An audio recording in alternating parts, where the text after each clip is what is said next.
안녕하세요. 오늘 부동산 해부학에서는 상가 관련된 이야기를 좀 해볼까 해요. 요즘 상가 투자하시려고 하시는 분들이 굉장히 많죠. 어, 젊은 사람들한테 물어봐도 뭐, 향후에 건물주가 되는 게 꿈이다. 그리고 조물주 위에 건물주라는 말이 일반화된 것처럼 상가에 대해서 되게 관심이 많으신 분들이 많죠. 상가를 이제 선택하실 때 많은 분들이 이제 수익률을 따져보시는데, 제가 여기 이제 제목에 나와 있는 것처럼 상가 수익률 절대 믿지 마라 라는 말로 제가 표현을 했습니다.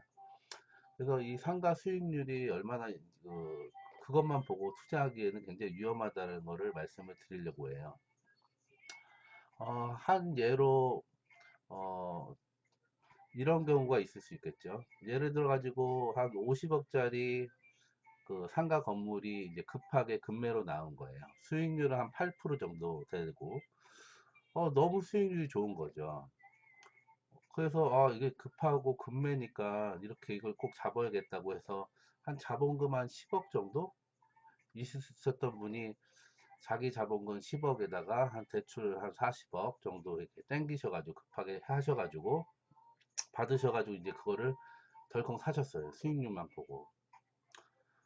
어, 그러니까 뭐 정말 8% 정도. 그러니까 서울에 있는 상가가 보통 뭐 한 3%에서 5% 사이인데 서울에 있으면서 한 8% 정도 나온다고 하니까 너무나도 이제 좋았던 거죠. 수익률로 봤을 때는. 근데 이제 사고 나서 보니까 다음 달부터 그 임차인들이 한 5분 계셨는데 그 5분이 이제 월세를 지급을 하지 않는 거죠. 동시에. 나는 월세를 받아가지고 은행 이자도 내야 되고 그리고 어, 그걸로 조금 생활을 또 해야 되는데, 자기 자본금 10억은 다 들어갔죠. 은행 이자는 계속 나오죠. 월세는 또 안 들어오죠. 그러니까 이분 입장에서는 한 달에 거의 뭐 몇백에서 몇천만 원을 이렇게 계속 손해를 보게 되는 상황이 생기시는 거죠.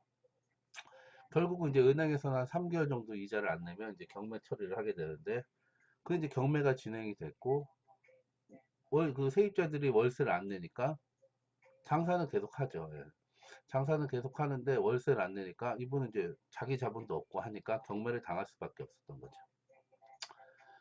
그리고 나서 그 경매를 누가 받아갔는데 그거는 이제 결국은 그 상가를 매도했던 그와 관련되신 분이 이제 사가신 거죠. 결국은 이게 이제 뭐 작전인 거죠. 작전. 그죠? 세입자랑 그 세입자도 이제 인위의 어떤 가짜라고 하면 표현이 맞을 것 같은데 가짜 세입자를 맞추고 그리고 그 수익률을 높은 수익률을 이렇게 이야기를 하면서 그 매도를 하고 그리고 나서 그 월세입자들이 월세를 안 내니까 경매를 이렇게 당하는 이런 케이스죠. 결국 거기가 이제 상권도 별로 좋지 않고 투자하신 분은 이제 수익률만 보고 투자하셨고 그리고 무리하게 본인 자금을 다 이렇게 끌어가지고 하다 보니까 어떤 예기치 못했던 상황들이 발생하면 그걸 이제 감당을 하지 못했던 거죠. 그래서 결국은 이제 신규 뭐 상권이라든가 새로운 뭐 신도시 같은 경우에는 분양할 때 미리 이제 수익률을 보장하겠다. 5%면 5%, 뭐 이렇게 6%면 6%, 1년간 또는 2년간 많게는 2년간 보장하겠다 이런 식으로 해서 이제 분양을 하게 되는데 그 상권이 그 형성되기까지는 굉장히 오랜 시간이 걸리겠죠. 그래서 그 수익률이 정말로 가능할 수도 있지만 정말 뭐 공실이 쫙 생기던가 상권이 형성화되지 않아 가지고 뭐 공실 자체가 너무 많다. 그렇게 되면 처음에 예측했던 수익률은 전혀 기대할 수가 없는 거겠죠. 그래서 상권을 보실 때 또는 상가를 투자하실 때는 너무 대출을 많이 받아서 사시는 분들이 계신데 혹시라도 이제 아까 제가 말씀드렸던 그런 어떤 예기치 못한 상황이 발생되면 문제가 되니까 대출도 본인이 어느 정도 감당할 수 있을 만큼의 대출을 받으셔야 되고 수익률만 보시지 마시고 그 상권을 같이 보셔야 된다. 그래서 혹시라도 임차인이 뭐 안 들어오거나 임차인이 뭐 장사가 어려워서 또는 뭐 나쁜 의도로 뭐 월세를 안 낸다 하더라도 그 상권 자체가 어느 정도 기반이 돼서 그런 문제를 해결할 수 있는 그러한 상권이 잘그 조성될 수 있는 곳을 살펴보셔야 되고, 그리고 임차인의 어떤 계약 시점이 언제였는지, 이렇게 뭐 서로 속이거나 뭐 이렇게 좀 어떤 작전 세력 같은 경우는 임차인이 계약 시점이 얼마 되지 않은 거죠. 얼마 되지 않고 뭐 또 계약 만료일도 얼마 되지 않고 그런 식으로 이제 계약 기간을 서로 이제 어차피 매매를 하기 위해서 맞추는 거니까 이렇게 이제 허위로 이제 만들어 놓는 거죠.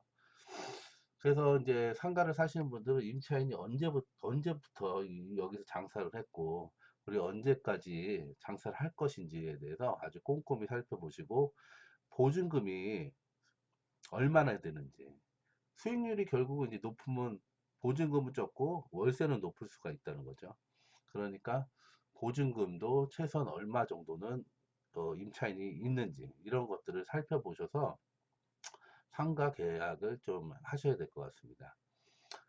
그래서 상가 수익률 절대 믿지 마라는 결국은 수익률 자체만으로 너무 봐서는 안 된다. 상권도 보고 임차인의 계약 시점 및 기간도 살펴보고 그리고 자기 자본에 대한 여력도 충분히 살펴봐서 그리고 나서 계약을 해야 된다라는 말씀을 드리고 싶습니다.